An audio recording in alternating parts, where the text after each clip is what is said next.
Tom Mulcair, we've been talking a little bit around this Conservative first of the leadership debates that's going to be happening tonight. Our first big question was, where can you watch this? Do you know? I would guess that you can probably watch it on CPAC. It's easy to get the app, and they tend to cover all of this stuff if it's not on the main news channels. Of course, the best clips will be tonight. And one of the things I'm going to be watching for, because this is really a home game for Poilievre, has he been able to pack the hall with his supporters as opposed to Charest? And if so, what are people going to judge, the actual exchanges or the reactions of the crowd? Do we have any idea? Do you know who the moderator is? Well, our former colleague from Bell Radio, Jamil Jivani. Oh, he's the moderator No tonight. way. That seems very inappropriate. Well, I guess no. He's one of the moderators. Okay. The other one is a woman from True North, which is an organization that works with the veterans and the like. And so this is, when I say it's home turf for Poilievre, I mean, this is really his type of crowd, on top of the fact that it's in Ottawa.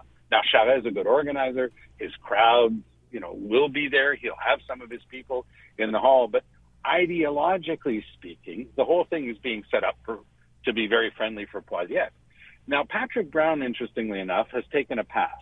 So on the one hand, you could say, well, that's too bad for Charest because they're on the same page ideologically. But at the same time, it leaves Charest alone, but it gives him a chance to shine because he's very tough in debate. He's a very strong character, and he's never better than when he's on the ropes. So if he's getting pummeled, everybody's beating him up, he might have a chance to shine and to get in some really good licks. He's a top-notch debater, and he always comes super disciplined and prepared. And Tom, what would be the take a shot every time someone says what tonight? The word free, perhaps? What would it be? United. Freedom. Okay, that's the one. Cool. I think it's going to be united or uniting. This Patrick Brown taking a pass on this, saying that he's got to sell, he's busy selling memberships. Is that just a prelude to him dropping out? No, not at all. No, okay. You see, this is not an official debate. So this thing is being put on by what used to be called the Manning Institute.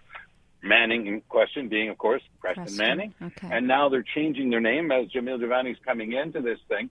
They're going to be changing their name to Strong and Free. So on the same stage, you're going to have somebody from True North, and the group is called Strong and Free. I wonder if there's a You finished the rest of the anthem, okay, Tom, let me move on and talk about whatever, I guess, Justin Trudeau either said or didn't say yesterday on the floor of the House of Commons. What happened here?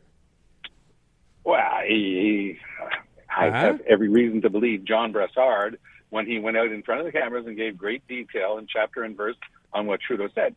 The weirdest thing is, you have to be around Trudeau for a long time. He always takes great offense when people refer to him in relationship to his father. Oh, I'm my own person, I do my own stuff. But then every time he gets the opportunity, he'll write on somebody's napkin, just watch me. Or he'll do as he did yesterday, which is use one of his father's classic lines. I mean, he delivered it like a line from a play that he had memorized. If you gentlemen are moving your lips and that sort of thing. Of course, at the time it would have been all gentlemen, but today all the women in the press gallery were probably in the majority today. So it was just the weirdest thing. It was his way of trying to sidestep it and reference his father and just wiggle out of an uncomfortable situation, which is all fair. But at the same time, he's going to have to answer for his behavior, because I was there the day he elbowed Ruth Ellen Brasseau on the floor of the House of Commons, and believe me, I haven't forgotten it. Still, I don't know. The footage to me, so that still looks like it was an accident. But all that to say, you're not buying that he said trucker by any means. Not likely. Yeah, you're probably saying motor vehicular. Yeah. All right, Tom, let's move on and talk about something else here. And I don't know if we should be making a big deal about this or not. I saw the story today in the French press. The Governor General meets with Francois Legault, and of course the PQ turned their nose up. And so, from what I could tell, that Gabriel Nadeau-Dubois is in. There's no reason for us to meet with an appointee of the Queen or whatever. Are we still doing this? Are we still doing this? What a great question. Yes, we are. And I think that it's only going to get more difficult with the eventual succession. I wish Her Majesty a long and healthy life for as many years possible, because like a lot of Canadians, I'm pretty squeamish about her eldest son becoming the King of Canada. Seriously, a lot of people are going to rethink the monarchy if and when he comes in. So, agreed. It's only fair. I mean, they don't want to have anything to do with this archaic institution, and they're expressing that. It really doesn't leave me, too excited one way or the other. Okay. So I feel like that's a good segue into the question of Governor General Mary Simon not speaking enough French. That there's been some progress made, but that's surely not enough progress has been made, according to Legault.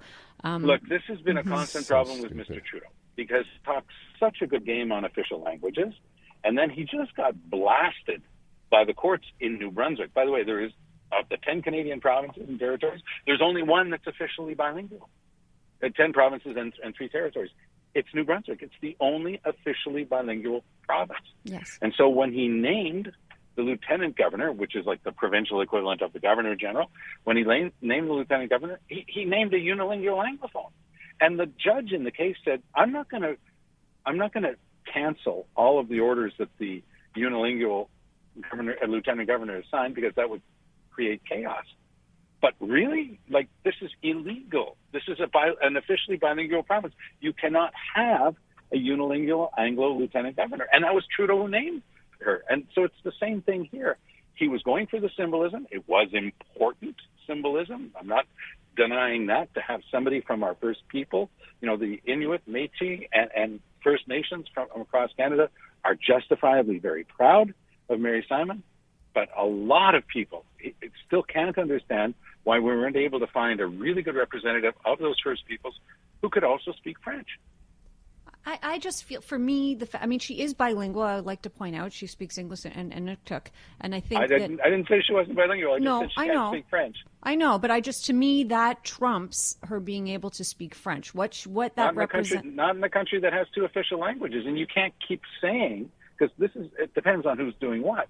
But Trudeau is always out there in front of the microphone, Natasha. You know it as well as I do, saying, that Canada's officially bilingual and that he's going to fight to make sure that he's going to promote and protect the French language, which is the minority language in Canada. That's a big change that's come in the last year. First it was with Melanie Joly, and then with Minister Petitpas-Taylor. So you can't speak out of both sides of your mouth on this thing, even if it's in both official languages. Listen, I agree with you on that point. However, it seems to me that when Mary Simon was appointed Governor General, you actually thought she was an excellent choice, and I thought I still think she's a fabulous choice. I think she's a wonderful human being with great experience, who's bringing so much to the job. But at the same time, she still can't speak French. And I mean, that becomes part of the issue right now. How long does it take? I remember when Michael Ferguson was a unilingual Anglo from New Brunswick again. He was named our Auditor General, and people were up in arms. He's an appointment by Parliament. It's not a partisan, one-party appointment. It's actually and he said, look, give me a break. Give me a chance. And I was there. When he came back a year later, he was able to take questions in French because he had buckled down and said, this is a priority for me. And what people are starting to decode is, despite the fact that she's wonderful, and I really do believe she is, Mary Simon has not made this a priority. I don't think that's unfair to say. Well, or we don't know. Possibly. There are some people who cannot pick up on a language, and obviously she's older. Maybe she's one of those that will take her longer to do it. Maybe it's never going to happen, Tom. So what do we do now in retrospect? She serves out her term, and it's going to be raised every single time she has something important or official to do in Quebec. And it's not unfair that it gets raised. I mean, I'm thinking of the reason she said she's not bilingual thus far. It's because she's been incredibly busy. She was like, I was doing other things, and she said it wasn't a priority, and she did vow to make it a priority. But I don't know, maybe she's still incredibly busy. I don't like making excuses for her. Or maybe it's not that easy to learn another language. I mean, why are we ignoring that? Well, what was the first thing that Michael Rousseau said when he gave that infamous unilingual Anglo speech? And he said that he's never learned a word of French in 14 years here. And his answer was, I've been too busy.